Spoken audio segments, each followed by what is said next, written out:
학생들도 있는데 대부분 잘 모를 거예요. 일단 소프트웨어 중심대학 사업에서 5주마다 유명하신 연사님을 모시고 특강하는 시간을 갖고 있습니다. 원래는 이 자리가 자율전공 학생들, 우리 학교 자율전공 제도 하는 거 알고 계시죠? 자율전공 학부 학생들을 대상으로 이제 특강을 하는데 이거를 이제 우리 전공자들에게도 이제 오픈을 했어요. 그래서 많은 학생들이 같이 서로 이 특강을 들을 수 있도록 지금 해서 여러분들이 많이 와주신 것 같아요. 오늘은 주식회사 브랜치앤바운드, 여러분 코드트리라고 들어봤을까 모르겠는데 자세한 회사에 대한 소개는 또 강사님께서 해주실 거예요. 김동현 이사님 모시고 이제 특강 들어봤으면 좋겠는데요. 1학년 자율전공 학생들에게는 이쪽 분야 전공을 잘 선택하게 되는 그런 계기가 됐으면 좋겠고요. 그리고 또 2, 3, 4학년 학생들에게는 이 수업 들으면서 이쪽 계속 갈만하구나 라는 거를 좀 느끼는 시간이 됐으면 좋겠습니다. 아시겠죠? 근데 이사님이라고 하면 되게 나이 드신 분일 것 같은데 되게 젊으세요. 여러분들보다 앞서 나간 선배님들께 이렇게 묻는 것처럼 많은 질의응답도 했으면 좋겠고요. 많은 여러분들한테 도움이 되는 시간이 되었으면 좋겠습니다. 아시겠죠? 예. 왜 이렇게 힘이 없어요? 예. 강사님 박수로 모시겠습니다.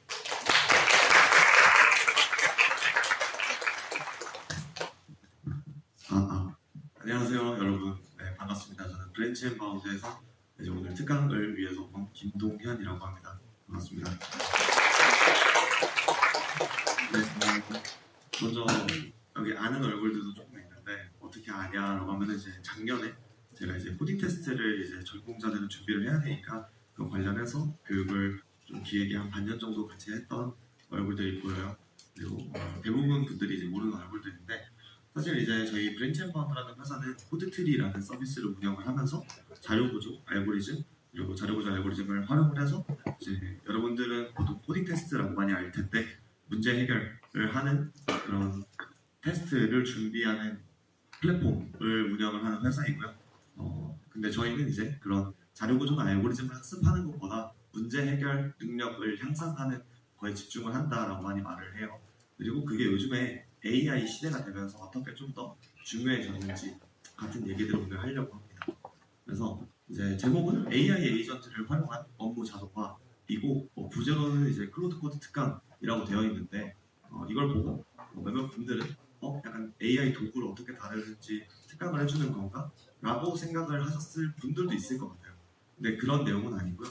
그런 내용은 아무래도 유튜브에 훨씬 더 잘 되어 있고 오늘 제가 좀 하고자 하는 얘기는 AI 시대에 이제 에이전트가 너무나도 다양하게 사용되고 있고 어떤 직무 상관없이 그 AI 에이전트를 활용하는 이 AI 시대에 우리는 어떠한 능력을 향유해야만 좀 더 잘 일을 할 수 있을까에 대한 얘기를 좀 하고자 합니다.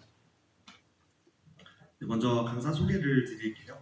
저는 이제 카이스트에서 컴퓨터공학이랑 수학을 학부로 했고 석사 때는 이제 기술경영을 했어요. 그리고 제 베이스 이제 한국정보올림피아드라고 하는 게 코딩 테스트 문제를 이제 겨루는 대회인데 그 대회를 이제 중학교, 고등학교 그리고 국가대표 상비군도 하고 그 이력을 통해서 이제 한국정보올림피아드 문제 출제는 삼성에서 알고리즘 강사 같은 것들을 했었고요. 처음 시작은 저도 당연히 개발자로 시작을 했고 개발자 연차로는 한 8년차 정도 되는 것 같습니다.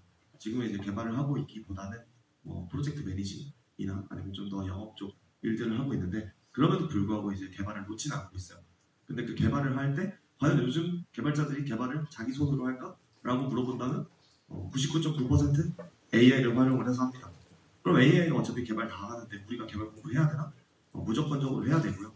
그 다음에 가장 중요한 건 개발을 얼마나 잘할까가 아니라 어떠한 문제를 인식을 하고 어떻게 내가 이걸 문제를 해결하기 위해서 AI한테 이제 지시를 프롬프팅을 잘 해서 내리느냐라고 하는 과정이에요. 그래서 이 오늘 특강은 약간 여러분들 선배 개발자 혹은 선배 AI 리서처 가 8년이라고 하는 기간 동안 다양한 업체들을 겪으며 다양한 좀 시대적으로 변화들이 많았잖아요. 그 변화를 어떻게 느꼈는지에 대한 좀 현장 노트라고 생각을 해주시면 좋을 것 같습니다. 이제 첫 번째 챕터에서부터 시작을 할 건데요.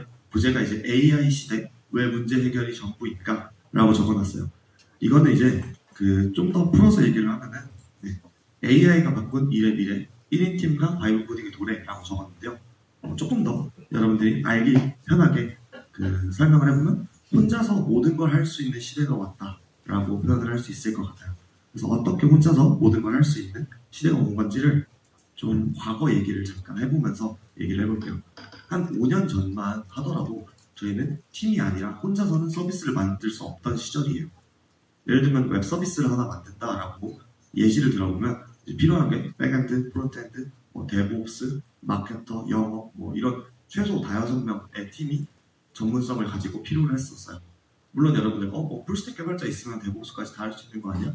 하더라도 이제 마케팅, 영어, 프로덕트 디자인 이런 쪽은 완전 다른 얘기니까 결국 전문성이 있는 분업화된 팀이 필요했는데 이제는 이제 그런 게 아니다라는 얘기예요.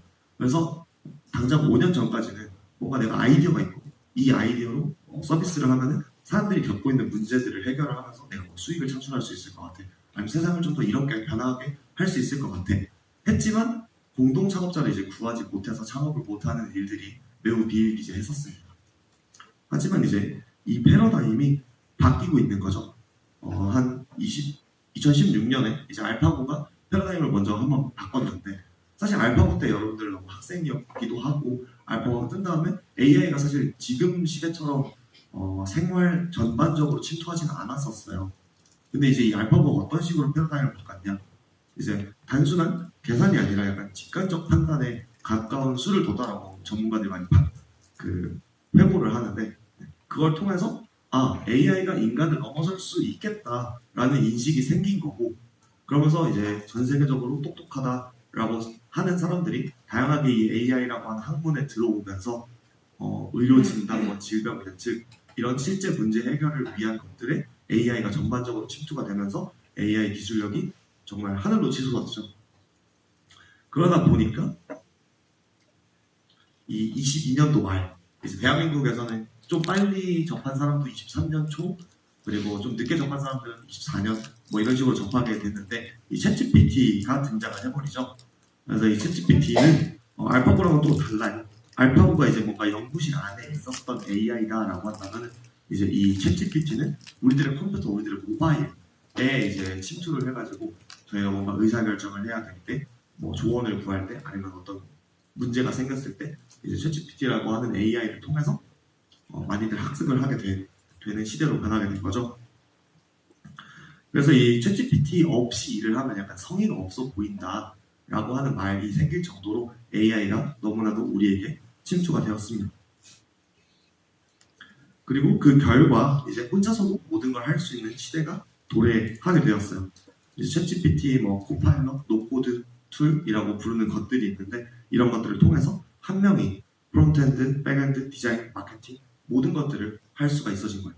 물론 각각 분야에서 엄청 5년차 시니어의 마케터만큼 할 수 있냐, 엄청 5년차 시니어 백엔드 개발자처럼 할 수 있냐는 아닐 수 있어요. AI가 아직 그 정도까지 발전한 건 아니기 때문에. 하지만 그럼에도 불구하고 보통 문제 정의 그리고 문제를 해결하는 시도는 아주 간단한 시도에서부터 시작이 되거든요. 엄청 고등급의 기술이 필요한 게 아니라. 그래서 그 정도는 이 AI가 뭔가 저희를 보조하면서 함께 할 수 있는 시대가 되었다. 그래서 이제 아직 대한민국 대기업 같은 경우는 조금 고지식한 면들이 있어서 AI 툴들을 완전 도입하진 않았는데 스타트업들은 대부분의 이제 성장을 도모한 스타트업들은 그 AI가 많이 침투해 있고 대기업도 점점 문을 열어가는 추세이죠. 그래서 여러분들은 사실 이 AI를 보고 내 경쟁자라고 생각하실 필요는 절대 없고요. 이 AI를 내가 보조, 약간 자비스처럼 잘 써서 내가 할 수 있는 역량을 이제 10배 혹은 100배까지 끌어올리는 게 중요한 시대가 된 거예요. 이거는 비단 저희 컴퓨터, AI 소프트웨어 직군뿐만 아니라 다른 직군도 다 동일해요. 마케터, 영업, 요즘에 어딜 가더라도 AI를 안 쓰면 도태가 되고 있어요. 그런 측면에서 저는 이 AI를 활용을 할 수 있고 AI가 어떻게 작동하는지를 좀 더 우리가 다른 직군보다 더 잘 이해하고 그걸 이제 내가 뭔가 겪는 문제들을 자동화해서 생산성을 향상하고 하는 것들을 학부 때부터 미리 배울 수 있는 이 기회가 참 좋은 기회라고 생각을 합니다. 그래서 여러분들이 그게 뭔가 내재화돼 있으면 AI와 함께 상승해서 문제를 해결하는 것들의 내재화가 돼 있으면 여러분 나중에 어떤 직무를 가더라도 그 직무에 있는 사람들보다 잘하게 될 가능성이 높아요. 뭐 저희 회사 같은 경우 이제 벨지엄 바운드는 대부분이 컴퓨터공학 출신이에요. 뭐 AI 학과고 컴퓨터공학과 뭐 이런 컴퓨터 베이스 출신이고 당장 저는 지금 영업을 하고 있고요. 뭐 다른 쪽은 마케팅을 하고 있고 다른 분들은 그 경영 지원 업무들을 하고 있어요. 근데 그럼에도 불구하고 왜 컴퓨터공학과를 뽑았냐라고 한다면 컴퓨터공학과 친구들이 AI가 좀 더 친숙하고 AI를 써서 내가 못하는 일들도 해낼 수 있게 내가 할 이미 잘하는 일들은 뭐 10배, 100배 생산성을 가지고 해낼 수 있는 것들이 너무 친화적이기 때문에 저희는 그런 식으로 멤버를 구성을 했습니다. 그래서 아까 그 부단장님께서 말씀해 주신 것처럼 과를 정함에 있어서 저는 꽤 추천하는 바입니다. 저도 다시 돌아간다고 해도 컴퓨터공학과 갈 것 같아요. 그래서 이제 이 바이브 코딩이라는 용어가 25년도 2월에 처음으로 언급이 됐는데 혹시 이 바이브 코딩을 처음 들어보신 분이 계실까요? 손? 조금은 있네요. 네. 이 바이브 코딩이라는 단어가 사실 어색한 분들도 있을 거예요. 근데 뭐 과거에 들어봤으면 좀 더 좋았을 것 같다라고 생각이 들지만 법을 못 들어본다고 나쁜 건 아니에요. 지금부터라도 알면 더 좋은 거죠.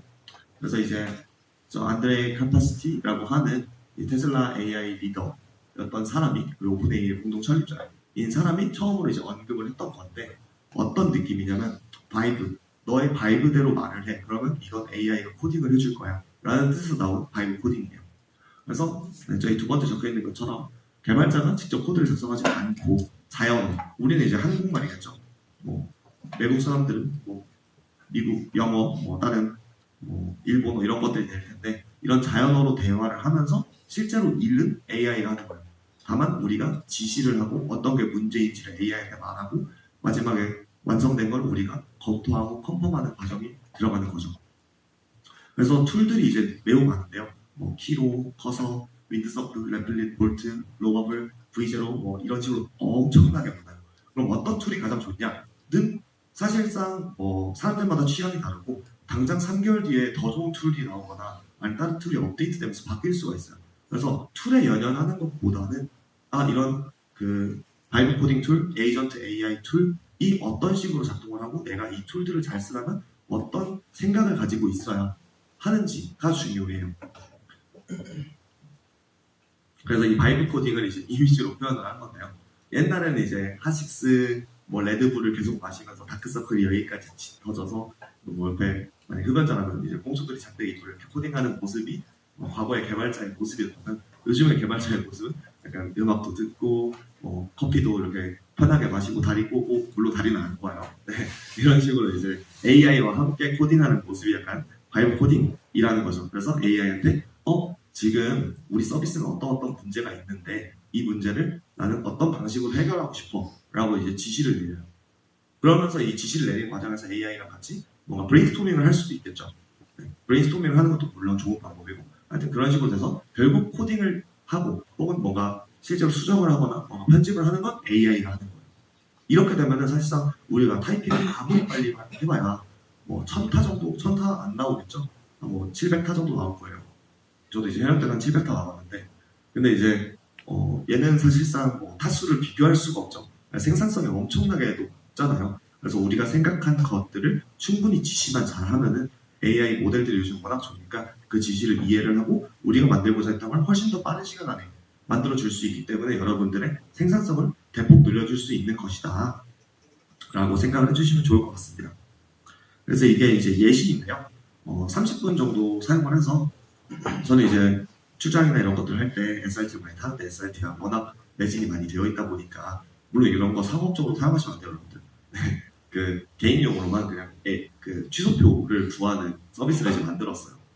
근데 이제 이건 제가 만들어서 사실상 만들 수 있는 사람이 아마 제가 개발해서 한 4시간 정도, 3시간 정도 걸려서 만들었을 것 같은데 30분 안에 만들었다 하는 것도 중요하지만 아예 코딩을 모르는 사람조차도 30분까지는 아니겠죠. 1시간에서 1시간 반 정도 AI 툴을 좀 다뤄봤고 어떤 식으로 AI 툴을 다루는 게 효과가 좋은지를 아는 사람이랑 만들 수 있다가 핵심이에요.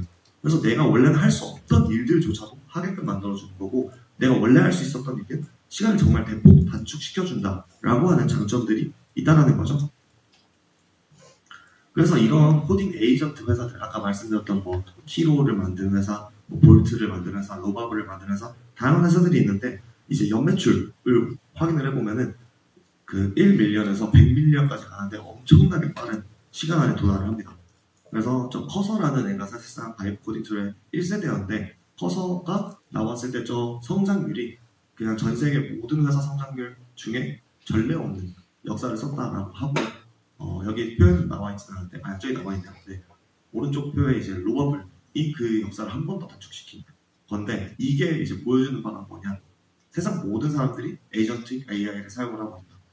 그래서 정말 직무 상관없이 여러분들이 에이전틱 AI를 만약에 배척을 하거나 뭔가 다루지 않는다라고 한다면, 여러분들이 이제 소프트웨어 직군, 뭐 AI 직군이 아니더라도, 네, 좀 슬픈 말이지만 도태될 확률이 너무나도 높아요. 그래서 이런 것들은 꼭 친숙해져야 된다라는 말씀을 드리고 싶었고요. 그래서 이런 흐름 속에서 이제 엔비디아에 있는 젠슨 황이라는 사람이 그 앞으로는 누구도 코딩을 배울 필요가 없다라고 말을 해요. 매우 도발적인 발언이라고 저는 생각을 했어요. 왜냐면은 처음에 바이브 코딩 25년도 2월달에 나왔을 때, 뭐 저희 회사는 좀 더 저런 AI나 이런 신문물을 받아들이는데 친숙한 사람들이 많아서 바로 써봤거든요. 솔직히 그때는 지금 정도의 성능은 나오진 않았어요. 그래서 뭐야, 이 젠슨왕 약간 노망이 난다? 라는 생각을 이제 저희는 했었는데, 사실상 지금처럼 이제 시대가 바뀔 줄은 몰랐던 거죠, 저희는. 그래서 저희도 이제는 수능을 해가면서 살아가고 있고, 결국 이렇게 빠르게 변화하는 세상에서는 누가 빨리 수능을 하느냐가 결국 우리의 경쟁력이 된다라고 생각을 합니다. 그래서 이 AI를 그럼 잘 쓰기 위해서는 뭐가 중요하냐라고 하면, 문제를 정의를 하고 방향을 제시할 수 있는 근본적인 사고력이 매우 중요해요. 그래서 저희는 그거를 문제 해결력이라고 말을 하고 프로블럼 솔버라고 말을 합니다. 그리고 여러분들이 들어보셨을지 모르겠지만 코딩 테스트라고 하는 그 문제풀이 분야를 원래 PS라고 불러요. 그래서 그 PS가 프로블럼 솔버예요. 그래서 문제가 주어지고 사실상 우리는 그 문제를 풀기 위한 코딩을 하는 거잖아요. 코딩 테스트가 단순하게 보면. 근데 그 내면의 과정은 어떤 과정이 있냐면요, 문제를 읽고 문제 상황을 인식을 하고 그 문제 상황을 구조화를 해요. 그 다음에 구조화한 거를 해결하기 위한 적절한 자료 구조 혹은 알고리즘 혹은 기법 같은 거를 껴넣어서 일단 내 발상 자체를 탄탄하게 만들어 놓고 그 발상을 코드로 옮기는 게 이 PS예요. 그랬을 때 우리가 결국 회사를 다니고 어떤 일을 한다라는 거는 항상 똑같은 논리거든요. 문제 상황을 어디선가 발견하겠죠. 유저 인터뷰가 됐든 아니면 내가 혼자 떠올리게 됐든. 그래서 문제 상황을 발견했으면 그 문제 상황을 좀 더 구조화를 해서 어떻게 풀까? 그래서 이전에 개발자들이 하는 건 뭐 어떤 프레임워크를 쓰냐, 어떤 언어를 쓰냐, 뭐 어떤 라이브러리를 가져다가 쓰냐, 가 이제 문제 해결 과정이었지. 결국 문제를 인식하고 구조화하는 과정은 매번 똑같은 거예요. 그래서 여러분들이 코딩 테스트를 공부를 할 때도 그냥 이 문제 옛날에 스택으로 풀었던 것 같은데 스택으로 풀어볼까? 이런 식으로 하면은 발전이 없어요. 항상 문제 상황이라는 거를 염두를 하고 문제 상황을 어떻게 내가 인식을 하고 구조화를 할지를 좀 처음에는 시간이 오래 걸릴 수 있어요. 평소에 여러분들이 푸는 것보다. 근데 그걸 계속 연습을 하면 코딩 테스트를 잘하게 되는 것뿐만 아니라 그냥 여러분들이 어떤 일을 하든 훨씬 더 잘하게 되는 확률이 높습니다. 저희는 그 가치를 믿고 이제 이 회사를 만들어서 이 회사를 운영하는 사람들이랑, 뭐 다른 사람들은 다르게 말할 수도 있지만 저는 그렇게 믿어요. 정말로. 자, 그래서 여러분들이 만약에 기업 입장에서 사람을 뽑아요. 사람을 이제 개발자를 뽑을 때 개발자를 코딩 잘하는 사람을 뽑을래? 문제 해결을 잘하는 사람을 뽑을래? 하면 당연히 후자일 거예요. 요즘 시대는 더더욱.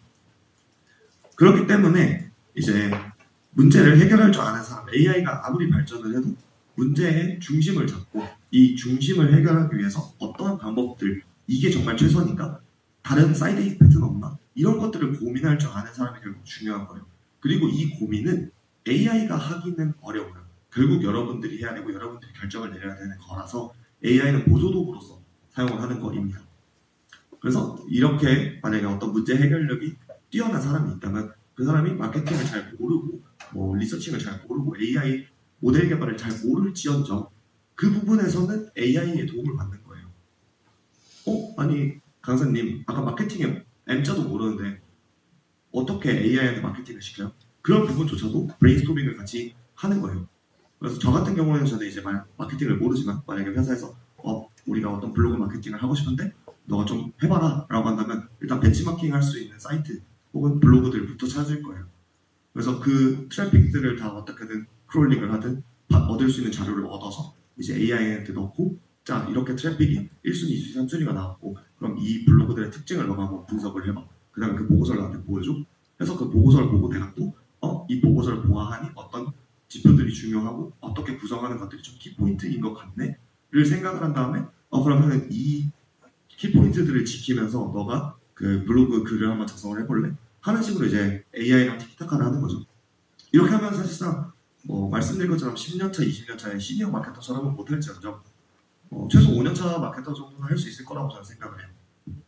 그래서 이렇게 AI를 사용을 해서 어떤 식으로 문제를 해결할 수 있는 사람이 되는가가 현재 시대에서 중요한 사람이더라. 그래서 이제 결국 엔지니어의 정의가 좀 바뀌고 있는데 문제를 인식을 하고 분해를 하고 그 문제를 해결할 수 있는 지시자가 될 수 있는 사람이 결국 핵심입니다. 그리고 마지막으로 이 지시를 한 다음에 물론 검토를 하고 컨펌도 할 수 있어야겠죠. 그래서 개발자는 원래 문제를 해결하는 사람들이었어요. 그 코딩 도구가 이제 천공카드 저는 본 적 없습니다. 역사 시간에만 배웠던 것 같은데 천공카드 그리고 이제 전공자 분들이니까 어셈블리어가 뭔지 아시겠죠?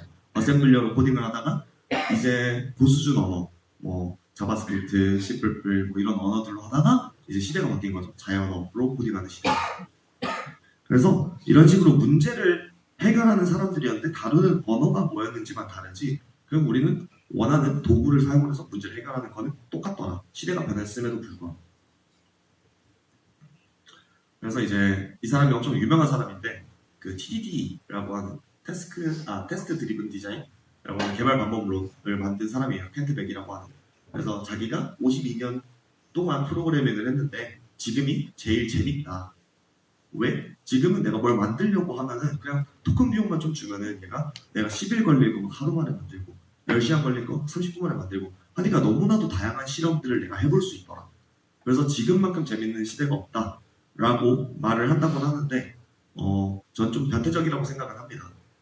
저는 지금 그렇게까지 재밌지는 않은데 물론 예전보다는 재밌어요. 근데 이렇게 생각하는 사람들이 아마도 AI랑 좀 더 상생을 잘하고 살아남는 사람들이 되지 않을까라는 생각이 들어서 이제 가져온 것이었고요. 자 그래 그럼 강사님이 지금 계속 문제 해결 하는데 문제 해결 도대체 어떻게 잘할 수 있는데 잘할 수 있는 방법이 좀 다양하게 있는데요. 저도 그렇고 저희 대표도 그렇고 가장 중요하게 생각하는 게 있어요. 시작은 반복되는 불편함을 당연하게 여기지 않는 거예요. 왜냐면은 결국 나의 생산성을 향상한다는 건 반복 업무를 자동화한다. 내가 불필요한 시간을 투자하는 걸 줄인다. 라는 얘기인 거거든요. 단편적인 예로 제가 업무 메일들이 왔을 때 그거를 분류를 하는 게 좀 반복 업무예요. 그럼 그 분류하는 걸 AI를 사용해서 자동 분류를 해줄 수 있는 거고 저희가 코드트리에서 채널톡이라고 하는 그 사용자 CS 문의 같은 것들을 접수하는 기능이 있는데 그걸 저희 CS팀에서 일주일에 한 번씩 그룹화를 쭉 해가지고 어떤 서비스를 좀 더 개선을 할까 이런 식으로 이제 사용을 하거든요. 근데 그 분류하고 읽는 과정조차도 너무나도 큰 반복 업무라는 거죠. 그래서 그런 것들도 AI한테 다 밀어놓고 너가 분류하고 너가 뭔가 요약해줘. 이런 반복 업무들은 AI가 대신해줄 거예요. 다만 어디까지 가면 조금 저는 안 좋다고 생각하냐 너가 이런 반복 업무해서 개선까지 어떻게 개선할지 아이디어까지 도출해서 전부 다 해는 조금 아직 도전적인 겁니다. 왜냐면은 결국 어떤 문제를 내가 어떻게 인식을 해서 어떻게 해결할지는 우리의 그 문제 해결력이 들어가는 게 좀 더 좋다고 생각하기 때문에 지금은 이렇습니다. 근데 제가 당장 반년 뒤에 어떤 다른 강의를 가서 그것조차도 AI가 더 잘하고 있어요 라고 하는 시대가 올 수도 있는데 지금 당장은 그렇다고 생각을 해요. 그래서 이제 여기 예시로 카페 와이파이 비밀번호가 적혀있는 종이를 외우고 몇 번 반복하게 되었을 때 앱 서비스를 만들어서 사진만 탁 찍으면 자동으로 와이파이가 잡히게 하는 이런 서비스를 개발한다. 이런 것들도 이제 하나의 아이디어죠. 그래서 이 반복되는 불편함을 당연하게 여기지 않는 습관, 그리고 여러분들이 시도를 노력하다 보면 어느 순간 여러분들은 문제 해결을 잘하는 사람이 되어 있을 거예요. 왜? 일단 문제 인식을 엄청나게 잘하게 될 거고요. 보통 저 카페 와이파이 그 테이블 그 주문하는 데 가서 사진 찍어가지고 그 가져와서 타이핑하는 거가 불편하다고 느끼는 사람들이 많이 없잖아요. 근데 이런 사소한 불편함조차도 불편함이라고 느낄 수 있는 사람이 되면은 여러분들은 정말 많은 문제를 해결할 수 있는 시작점이 오는 거예요. 그래서 이게 첫 번째. 그리고 여러분들이 그 작은 문제를 개선하는 도전을 계속 할 때마다 여러 아이디어를 활용을 해서 서비스를 만들거나 뭔가 기능을 추가를 할 거잖아요. 그런 경험들이 여러분들의 결국 값진 경험이 되는 거예요. 그래서 시작은 반복되는 불편함을 당연하게 여기지 않는 것에서 시작을 하는 걸 추천을 드립니다. 그리고 이제 여러분들 아마 이제 3, 4학년 분들도 있을 텐데 앞으로 이제 이력서리 죄송해요. 그 CV 뭐라고 하죠? 지원할 때 기업에 지원을 할 때 한 5년 전, 10년 전 트렌드는 기술 스택을 이쁘게 적어서 그 포트폴리오를 만드는 게 트렌드였던 것 같아요. 당장 저도 그랬던 것 같고. 근데 이제는 그렇진 않아요. 왜냐면은 어떤 기술 스택을 썼냐보다 그 기술 스택을 쓴 이유가 뭐냐가 훨씬 더 중요한 시대거든요. 한 가지 예를 들어볼게요. 제가 어떤 프로젝트를 쓰는데 저 Next.js 썼어요. 그럼 이제 만약에 제가 면접관이에요. 그럼 저는 여쭤볼 거예요. Next.js 왜 썼어요? 그게 요즘 트렌드니까요. 하면은 정말 죄송한 말인데 저는 바로 죄송합니다 할 것 같아요. 그럼 이제 어떤 게 좀 올바른 대답이냐? 이 서비스의 특성상 그 서버 사이드 렌더링이 필요한데 서버 사이드 렌더링에서 가장 내가 필요로 하는 어떤 그 기능을 잘 제공하는 프레임워크가 Next.js였다. 그래서 Next.js를 썼다. 그리고 이 그 서버 사이드 렌더링 프레임워크 중에서 특정 기능이 중요하다고 생각한 이유는 서비스의 이런 특성 때문이다. 라고 하는 이 문제 해결하기 위한 생각의 흐름이 저는 보인다면 그분들은 만점 드릴 것 같아요. 그래서 여러분들이 포트폴리오를 작성함에 있어서 그리고 앞으로 어떤 문제를 발굴해서 그 문제를 해결함에 있어서도 그 문제를 해결한 논리가 있어야 돼요. 내가 어떤 문제를 인식을 했고 이 문제를 해결하기 위해서 어떤 특성이 필요한데 그 특성을 가장 잘 커버해줄 수 있는 라이브러리 혹은 프레임워크 등은 이런 거더라. 그래서 내가 그런 선택을 했다 하는 이 문제 해결 흐름이 매우 중요합니다. 그래서 AI 얘기를 하는데 최신 AI 무기들을 빼놓고 말할 수는 없을 거니까 그리고 1학년 분들은 아직 잘 모를 수도 있으니까 잠깐 짚고 넘어가 보려고 해요. 그래서 AI의 최신 무기들이라고 해서 AI 에이전트, RAG, 레그라고 부르죠. 네, 레그, 랭체인, MCP 같은 것들을 이제 소개를 드릴 건데요. 일단 제품이 만들어지는 과정의 변화를 소개를 드리려고 해요. 이제 가장 구식의 방법이 워터폴이라고 하는 방법이었어요. 내가 어떤 완제품을 만들지를 정해놓고 그 완제품을 하나 쌓아 올라가는 거죠.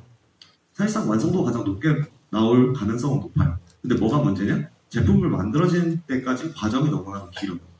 왜냐면은 저 자동차라고 하는 완성 형태를 내가 만들겠다라고 하면 얼마나 많은 유저 인터뷰, 얼마나 많은 실험들이 필요할까요? 그래서 완제품을 이제 만들어 놓고 그 완제품을 만들기 위한 바퀴, 철 프레임 이런 식으로 쌓아 올라가야 되는데 이게 너무 이제 느리다 보니까 에자일이라고 하는 방식이 떴죠. 아마 한 20, 30년 정도 된 것 같은데 저 에자일은. 그래서 에자일은 내가 만들 수 있는 가장 작은 그 단위의 뭔가 제품. 하지만 사람들이 가장 갈증을 느끼는 그 Most Valuable Product MVP라고 하죠. 네, MVP를 만들어서 그 MVP로부터 사람들의 뭔가 유저 인터뷰, 유저 피드백을 받아가지고 하나하나 추가해가면서 점점 그 서비스 혹은 제품의 그 굿즈를 키워가는 거예요. 그래서 스케이트보드. 나는 빨리 이동하는 게 필요해.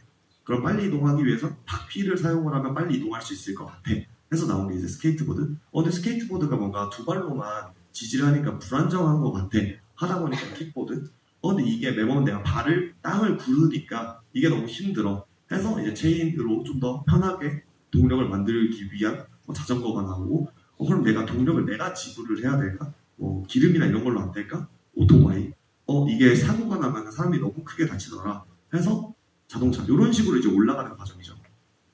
이게 이제 에자일한 방법이고 요즘 시대는 이제 AI적 시대인데요. 이 AI적 시대에서 문제가 뭐냐면요. 처음에 내가 자동차 같은 걸 만들고 싶어라고 말하면은 저런 심슨이 타고 있는 정말 괴상한 애가 나옵니다. 아마 여러분들이 저런 걸 경험해봤을 수도 있는데 혹시 아직 경험해보지 못했다라고 한다면 이따가 소개드릴 바이브 코딩 툴을 하나 활용을 해서 한번 만들어보세요. 그럼 정말 저런 형태가 나와요. 그럼 왜 저런 형태가 나오게 되냐 하면은 여러분들이 지시를 하는 게 아직은 익숙하지 않아서 그래요. 지시를 할 때 최대한 명확하고 그 뜬구름 잡는 소리가 없는 지시를 내려야 AI가 공태하지 않고 우리가 원하는 제품을 만들어주는데 이것도 이제 좀 어렵거든요. 그래서 나중에 여러분들이 기회가 된다면 프롬프트 엔지니어링에 관련된 유튜브 영상이나 아니면 온라인 서적 같은 걸 한번 읽어 보시는 걸 전 추천을 드릴게요. 그래서 프롬프트 엔지니어링을 이제 잘 하면은 최대한 저 심슨이 타고 있는 이상한 형체보다는 자동차에 가까운 형체가 나올 가능성이 높다라고 하는 걸 보여주고 있는 사진입니다. 그래서 이제 LLM에 대해서 얘기를 해볼 건데요. 사실상 이제 챗GPT가 나오면서 아까 말씀드렸던 MCP, 레그, 에이전트라고 하는 발전 수순이 있었는데 그 시초가 이 LLM이에요. 그래서 라지 랭귀지 모델이라고 해서 거대 언어 모델이라고 부르죠. 네, 죄송합니다.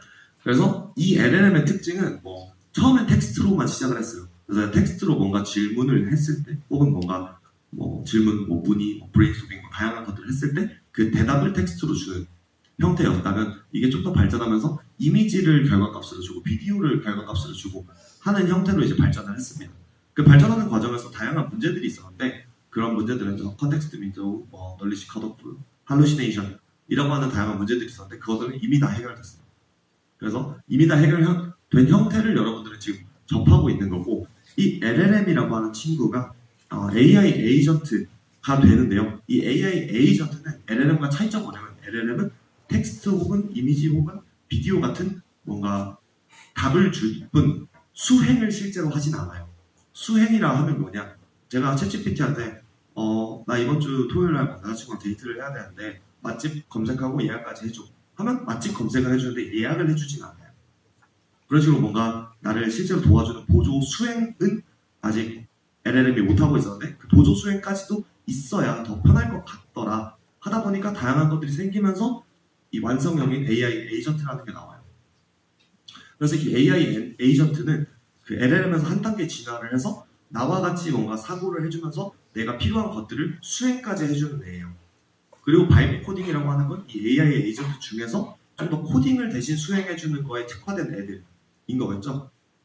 그래서 여러분들이 만약에 개발자다라고 한다면 바이브 코딩을 통해서 코딩을 대체해주는 그리고 테스트도 대체해주는 것들이 여러분들이 자주 사용하는 자비스가 될 거고 직무가 여러분들이 만약에 마케터다라고 한다면 블로그에다가 글을 써주는 혹은 SEO라고 하는 키워드 마케팅을 개편해주는 그리고 여러분들 영업직이다 하면 미팅을 어레인지해주는 메일을 발송을 해주는 것들이 여러분들의 자비스가 될 거예요. 근데 그것들은 결국 이 AI 에이전트라는 게 어떤 식으로 작동을 하고 어떤 식으로 내가 활용을 할 수 있는지를 좀 더 잘 알아야 잘할 수 있는 거기 때문에 뭐가 됐든 하나라도 일단 연습을 해보는 게 중요하다고 생각을 합니다. 이제 저 AI 에이전트라는 게 이제 어떤 식으로 만들어졌냐 하면은 이제 랭체인이라는 친구가 처음에 만들어져요. 그래서 랭체인이라는 건 이 LLM이 쉽게 활용할 수 있도록 만들어진 툴인데요. 그 툴이라고 하는 게 저 가운데 이제 랭체인이라는 그 그림이 있고 그 좌우로 뭔가 LLM도 있고 에이전트라는 친구도 있고 프롬프트라는 친구도 있고 다큐멘트 로더 앤 유틸스 이런 식으로 있잖아요. 그래서 이 랭체인이라는 친구가 뭔가 파일 시스템 그리고 내가 뭔가 미리 작성해 놓은 지시문들 혹은 다른 예약을 해주는 예약 어플 이런 것들을 연결시켜주는 애다라고 생각을 해주시면 좋아요. 그래서 이런 랭체인이 이제 만들어지고 좀 더 복잡한 플로우를 수행하고 싶다는 이제 니즈들이 있다 보니까 랭체인이 이제 랭그래프라는 친구로 진화를 합니다. 그래서 저 랭그래프라는 애는 원래 랭체인은 내가 LLM과 처음에 논의를 하고 데이트 코스에 대해서 논의를 해요. 그 다음에 B라고 하는 예약 어플을 통해서 가게들을 예약을 해주고 C라는 결제 어플을 통해서 그 예약금을 결제를 해준다 이런 체이닝 형태였다라고 한다면 중간중간에 분기가 필요한 과정이 있을 수도 있잖아요. 예를 들면 내가 이제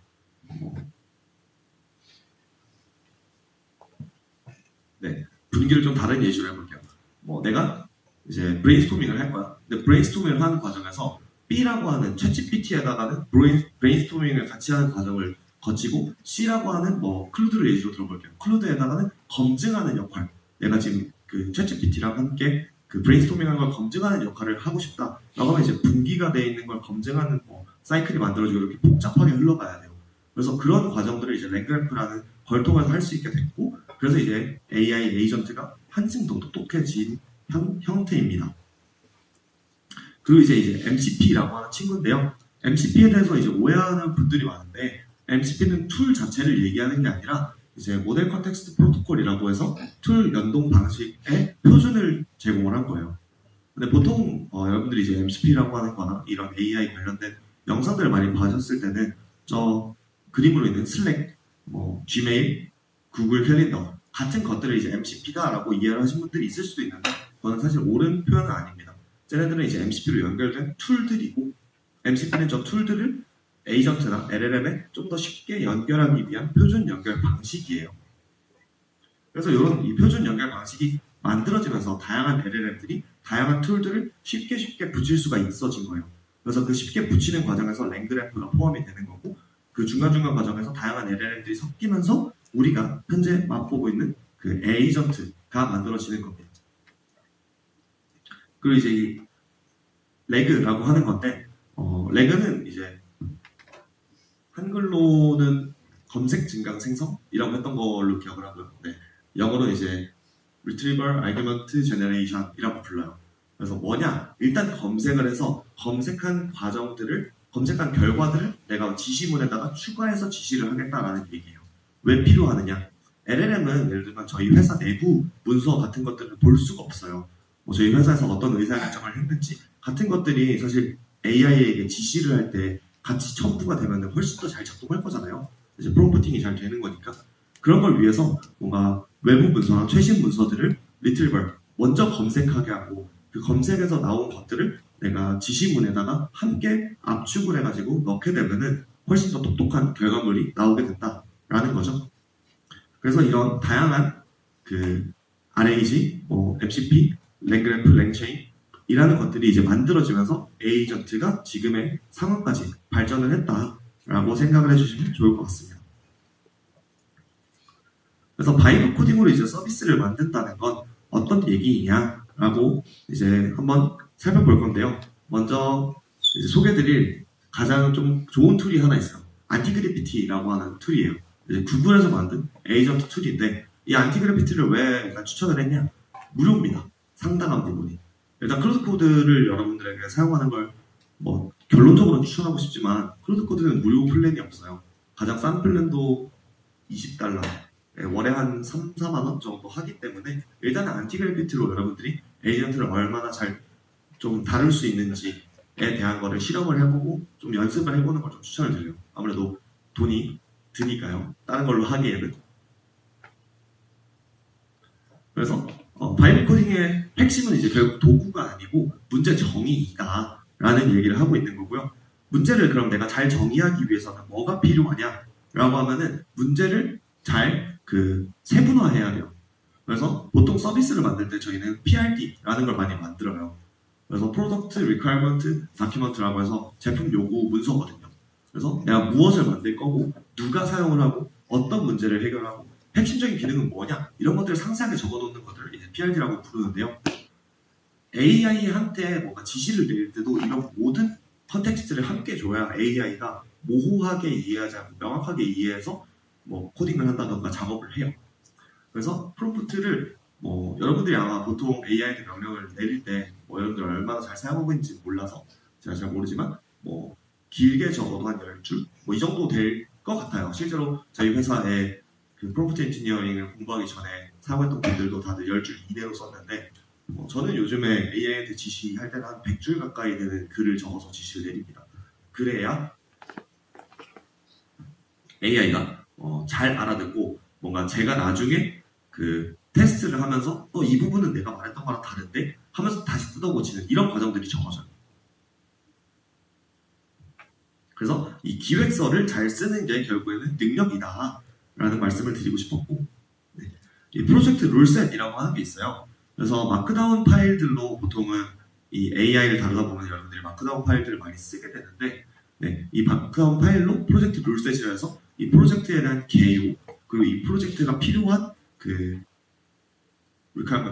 요구들, 이 프로젝트가 해결해야 되는 문제들 같은 것들을 이렇게 쭉 적어놓는 것들입니다. 그래서 이걸 적어놓으면 어떤 것들이 좋냐면 여러분들이 이제 AI가 코드를 작성하다 보면 너무나도 자유분방하게 작성을 하고 UI도 너무 자유분방하게 하는 경우들이 많은데 그런 통일성들을 지켜줄 수 있어요. 그래서 여러분들이 나중에 AI 에이전트를 사용을 할 때는 웬만하면 저 프로젝트 룰셋이라는 걸 꼭 만들어서 사용하길 바라고, 이미 잘 만들어지는 토이 프로젝트들이 있을 거잖아요. 깃허브 같은데. 그런데 꼭 들어가셔서 스타가 뭐 한 3,000개 이상 정도 되는 레포지토리를 보고 저런 프로젝트 룰셋이 어떤 식으로 적혀 있었나, 프로젝트 룰셋은 어떤 것들이 포함되는 게 좀 좋은가 같은 것들을 학습을 하면 훨씬 더 빠르게 좋은 프로젝트 룰셋을 쓸 수 있는 것 같습니다. 그 다음에 이제 이 태스크라는 걸 생성을 해야 돼요. 그래서 태스크는 작은 단위로 이제 실행을 하고 확인해주는 피드백이 결국 중요한데요. 여러분들이 너무 큰 단위에 예를 들면 나 SRT 예약 앱 혹은 SRT 예약 웹사이트를 만들고 싶어 라고만 하면은 방법이 너무나도 많잖아요. 그래서 저는 만약에 그런 프롬프팅을 내릴 때는 일단은 로그인 화면이 있고 로그인은 SRT 계정을 통해서 로그인을 할 수 있고 로그인을 했었을 때 전환되는 화면에 현재 SRT가 예약 가능한 리스트들이 10개까지 보이며 페이지네이션이 들어가 있고 몇 개를 선택을 했었을 때 이거를 예약을 할지 말지 하는 버튼을 활성화시킨다. 이런 식으로 최대한 구체적으로 적어줘야 돼요.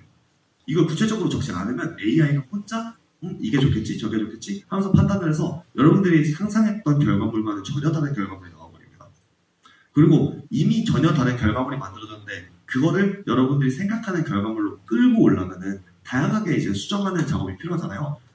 그 수정하는 작업을 결국 매번 처음에 프롬프팅을 좀 어눌하게 내린 다음에 수정하는 작업을 하면은 결론적으로 여러분들이 프롬프팅 처음에 할 때 200줄 쓰느라 드는 시간보다 한 10배는 더 걸려요.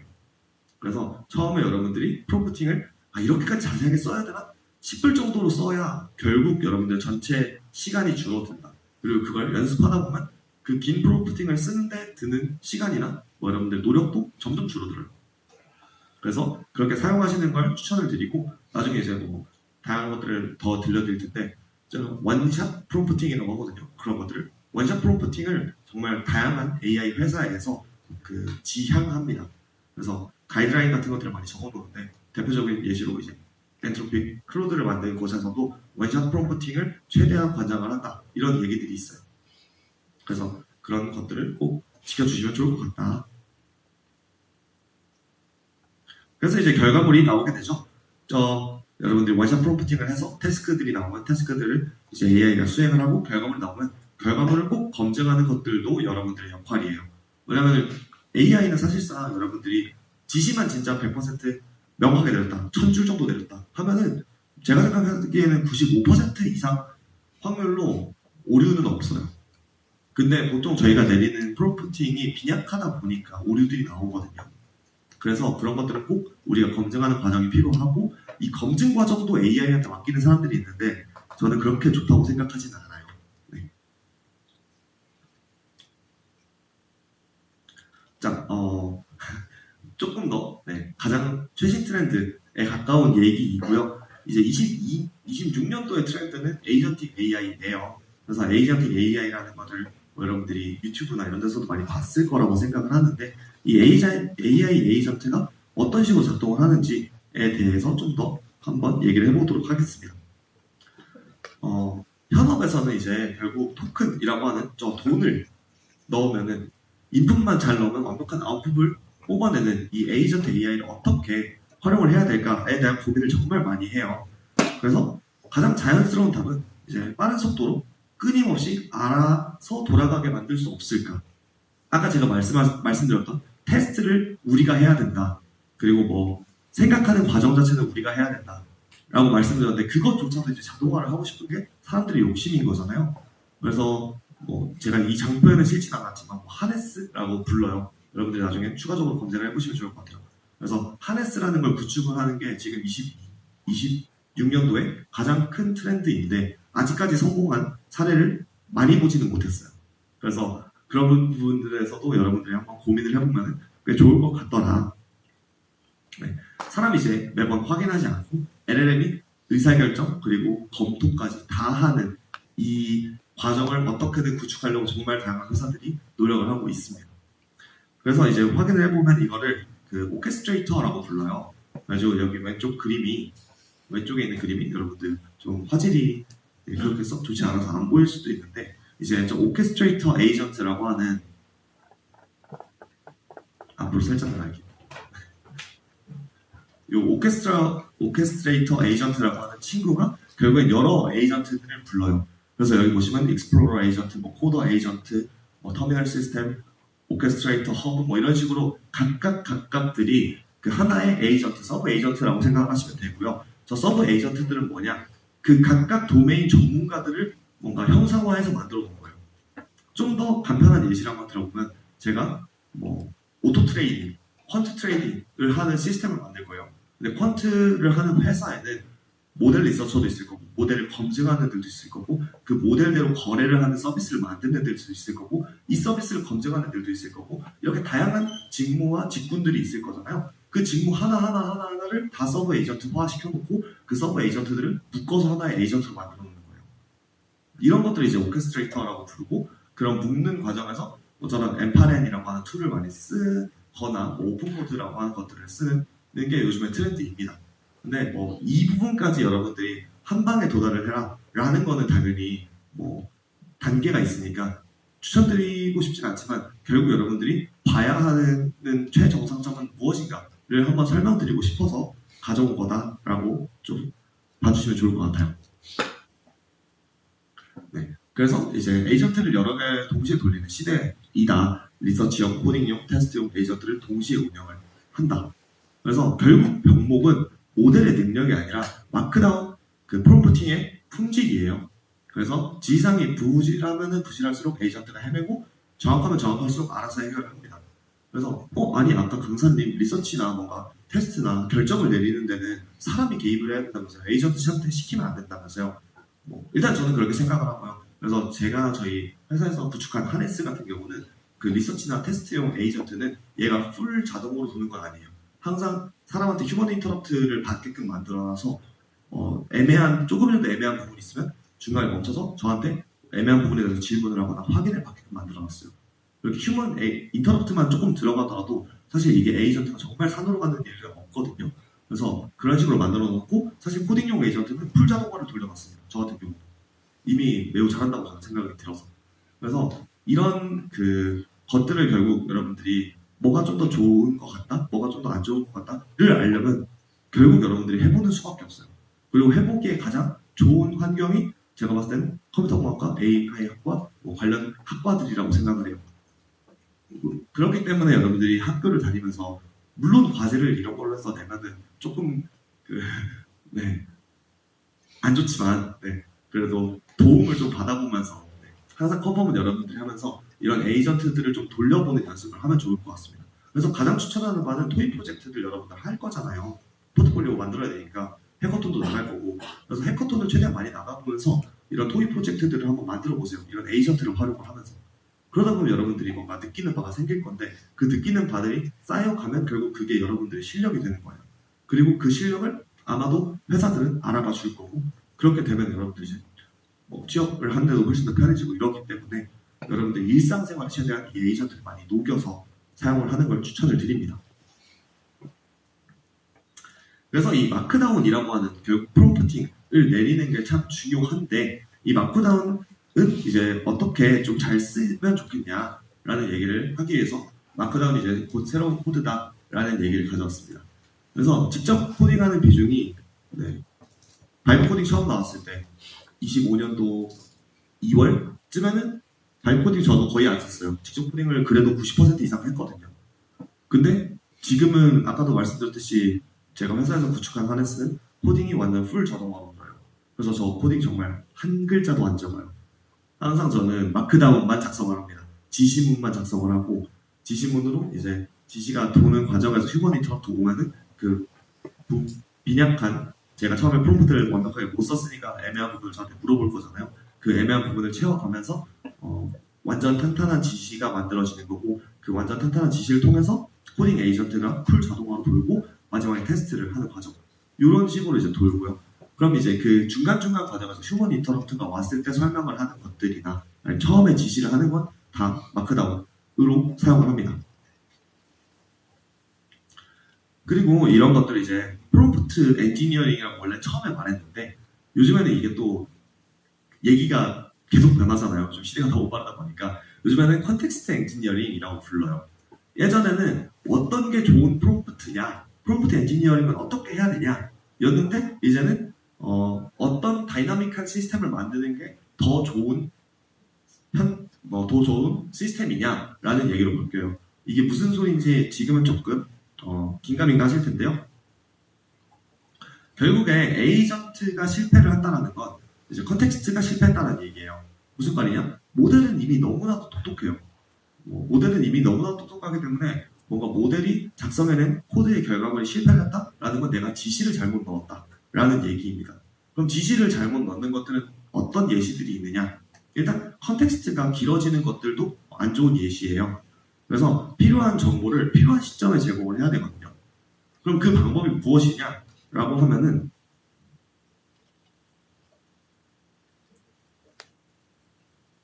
순서가 조금 꼬인 것 같은데 죄송해요.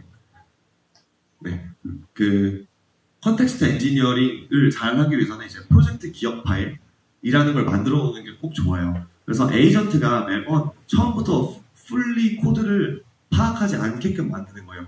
무슨 얘기냐면 여러분들이 AI 에이전트를 써보신 분들이라면 뭔가 맞지라고 생각하실 텐데 처음에 그냥 지시만 내리면 엄청 회개한 결과물이 나오거든요. 이미 코드가 있는 프로젝트 베이스에서 뭔가 기능을 추가한다라고 했을 때 그럼 보통 어떻게 하냐면 너가 코드 한번 쭉 탐색해서 이 서비스가 어떤 서비스인지 한번 파악해를 먼저 지시를 합니다. 그러면 에이전트가 프로젝트를 쭉 탐색을 하고 이거는 뭐 SRT를 자동으로 예매하는 서비스예요 라고 한 다음에 그 컨텍스트에다가 제가 이제 그럼 나 뭐 테마를 블랙 앤 화이트로 바꾸는 기능을 추가할래 이런 식으로 이제 기능을 덧붙이는 거거든요. 근데 그걸 매번 하고 있으면 매번 그 코드 전체를 탐색을 하면 일단 돈이 많이 들고요. 그리고 AI가 기록하고 있는 메모리가 너무 많이 먹어요. 처음에 일회성에. 그래서 그거를 매번 하지 않게끔 그 필요한 컨텍스트만 잘 주입할 수 있게끔 프로젝트 기업 파일이라는 걸 만들어요. 그래서 클로드 코드 사용하신 분들은 아마 아실 텐데 클로드.md 파일이 있죠. init 한번 딱 때리면 그게 역할이 처음에 init 했을 때 코드를 풀로 탐색을 한 다음에 이 코드 전반적인 프로젝트의 개요는 무엇이고 이 프로젝트가 해야 되는 그 requirements, 요구사항들은 무엇이고 어떠한 소스 코드를 넣어보고 싶다면 어떠한 기능을 보고 있다면 이런 폴더를 찾아가봐 하는 것들을 담고 있는 내용들이거든요. 그래서 그걸 프로젝트 기업 파일이라고 하고 프로젝트 기업 파일을 요소에 많이 넣어놓는 게 가장 좋은 컨텍스트 엔지니어링입니다. 일단 요즘에는. 그리고 그 Y를 기록을 해라. 이것도 이제 좀 실험적으로 나온 결과물들인데요. 코드는 결국 이게 뭐다만 남겨놓는데 우리가 이게 뭐다가 아니라 이거는 뭐 때문에 만들어졌다. 왜 필요한 기능이다를 적어놓는 게 이 AI가 컨텍스트를 이해하고 내 지시를 이해하는 데 훨씬 더 도움이 많이 돼요. 그렇기 때문에 이 Y를 항상 기록을 해놓는 걸 추천을 드리고요. 그 다음에 이제 플랜 먼저. 결국 이제 코드를 짜지 말고 플랜이라고 하는 plan.md 파일도 여러분들 보셨을 거예요. AI 에이전트를 썼으면. 그래서 plan.md를 무조건 만들어 놓는 게 좋아요. 왜냐면은 이것도 조금 기술적인 얘기인데 결국 얘가 코딩을 계속 하다 보면 컨텍스트가 점점 차게 된단 말이죠. 그러면 컨텍스트를 한번 비워주거나 압축을 하는 과정이 필요한데 그때 내가 원래 어떤 식으로 짜기로 했지? 라고 하는 플랜이 날아가 버릴 수가 있어요. 그래서 그걸 날아가지 않게끔 하기 위해서 plan.md를 미리 만들어 놓고 그 다음에 태스크를 진행을 하다가 중간 태스크에서 컨텍스트가 너무 차면은 컨텍스트를 한번 비우고 너 지금 다시 plan.md를 확인해 라고 하면 이제 필요한 것들을 놓치지 않게끔 되는 거예요. 그래서 결국 이 컨텍스트 엔지니어링이라고 하는 건 프롬프팅은 이제 워낙 잘 내려요. 사람들이 아닌 사람들도 있겠지만 어느 정도 잘 사용하는 분들은 이미 잘 내리는데 컨텍스트 엔지니어링은 내가 어떤 지시를 처음부터 완성 테스트까지 다 하는데 컨텍스트가 요즘 뭐 100만 컨텍스트 1밀리언이긴 하지만 무조건 몇 번씩 비워줘야 되거든요. 그래서 비워주는 과정에서 기억이 유실되지 않게끔 하는 걸 컨텍스트 엔지니어링이라고 부릅니다.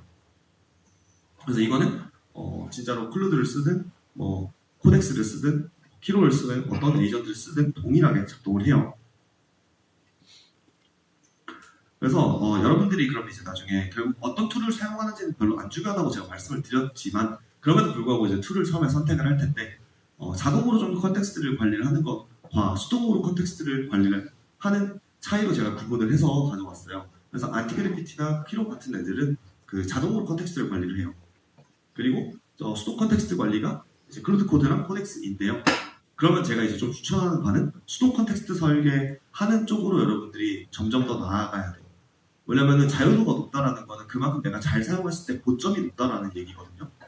그래서 일단 제가 추천드리는 바는 안티그래피티로 한번 에이전트가 어떤 건지 여러분들이 한번 체험을 해보세요. 왜냐면 이런 강의 수백 번 듣는 것보다 결국 한 번, 두 번 여러분들이 그걸 사용해서 프로젝트를 하는 게 훨씬 더 큰 경험이거든요.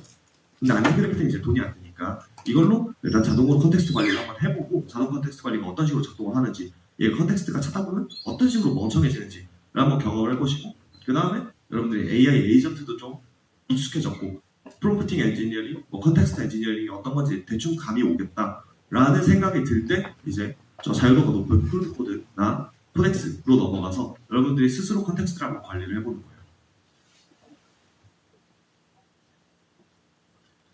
그래서 결국에는 도구를 어떻게 쓰느냐가 중요한 게 아니라 이 도구들의 원칙이 좀 어떻게 되느냐가 결국에는 중요한 시대인 것 같아요. 왜냐면 도구는 정말 아까도 제가 초반에 보여줬던 그 회사들이 성장하는 그래프들 보여드렸잖아요. 그래서 회사들이 너무나도 빨리 변하기 때문에 지금 당장은 제가 생각했을 때는 얘기 들려오고 봤을 때 코덱스가 제일 좋다라고 하고 한 달 전에는 클로드 코드가 제일 좋다라고 했던 것 같은데 당장 다음 달에는 뭐가 제일 좋을지 저도 모르겠어요. 그거는 그냥 좋다고 뭐 얘기가 많이 나오고 아니면 내가 생각되는 게 있으면 그냥 쓰면 되는데 결국 우리가 지켜야 되는 건 그 어떤 도구가 좋다가 아니라 이 도구의 원칙이 뭐고 이 도구를 잘 다루기 위한 뭔가 나만의 설계 같은 것들이 중요하다라고 저는 생각이 됩니다. 그래서 결국 이 소프트웨어 비용이 0으로 수렴을 하면은 이제 기회가 폭발을 한다라는 게 토큰 비용은 물론 들겠지만 그래도 여러분들의 시간이 더 소중하잖아요. 그래서 여러분들이 원래 한 달이 걸려야 될 걸 뭐 하루로 줄여준다거나 이런 이제 얘기인데요. 그래서 여러분들이 해보고 싶은 걸 너무나도 많이 할 수 있는 시기이기 때문에 이런 것들을 꼭 사용해 보시길 바란다 라는 내용입니다.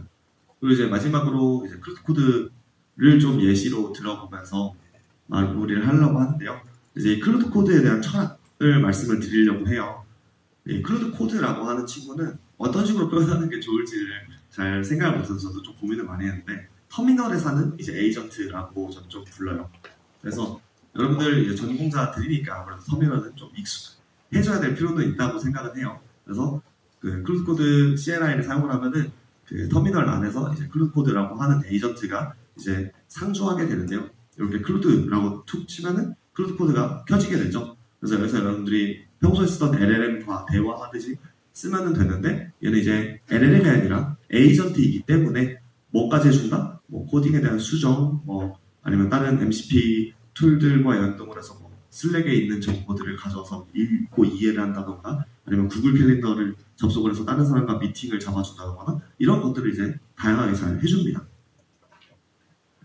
그래서 이 클로드 코드 뿐만 아니라 이제 다양한 에이전트의 핵심 기능인데요. 일단 첫 번째 프로젝트 기억 파일 클로드에서는 이제 클로드.md예요. 다양한 다른 에이전트에서는 에이전트.md로 쓰는데 그리고 이제 서브 에이전트라고 하는 병렬 작업 그리고 스킬이라고 하는 범용 에이전트를 뭔가 도메인 전문가로 만들어주는 기능이 있어요.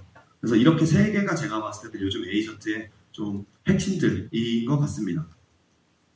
그래서 클로드.md는 기본적으로 여러분들 사용해보신 분들 아마 /init이라고 하면은 프로젝트 전반적인 그 코드를 탐색을 해서 루트에 그 이 프로젝트에 대한 기억을 남겨주는 거잖아요. 근데 이걸 꼭 제일 루트에만 만들어 놓을 필요가 없어요. 지금 이 예시를만 봐도 클로드.md가 여러 개 있잖아요. 그래서 제가 아까 말씀드렸던 컨텍스트 엔지니어링이 이 부분이에요. 그래서 그 간단한 목차인데 루트 파일에는 정말 간단한 목차가 있는 거고 이 루트 파일에서 예를 들어서 제가 뭐 SRT에 로그인 기능을 바꿀 거다 라고 하면은 이 루트 파일에서 로그인 기능이 포함되어 있고 그 로그인 기능은 어떤 폴더로 가면 있어 알려줄 거예요. 그럼 그 폴더로 가요. 그럼 그 폴더에서 또 클로드라는 MD가 있을 텐데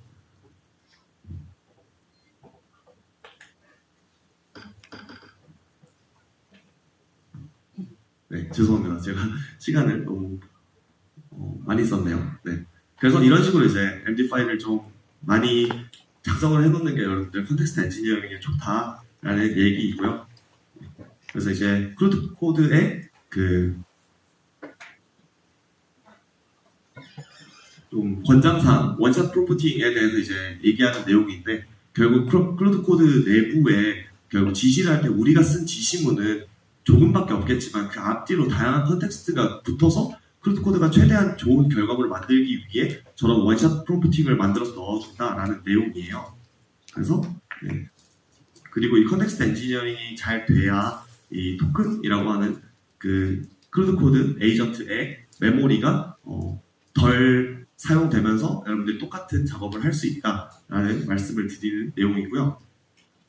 그래서 이렇게 계층적으로 클로드 MD를 만들어 놓는 게 좋더라. 원샷 프로포팅이 좋더라. 그리고 서브 에이전트는 이제 이름만 들어도 여러분들이 느낌이 오겠지만 거대한 에이전트 안에서 특정 작업들을 하는 걸 서브 에이전트들로 만들어서 그 결과물만 받아보는 거예요. 그 결과를 작은 태스크 하나를 돌리기 위해 또 다양한 생각들을 할 텐데 그것들이 기본 메인에 있는 컨텍스트를 뭔가 더럽히지 않게 오염하지 않게끔 만들어주는 기능이고요.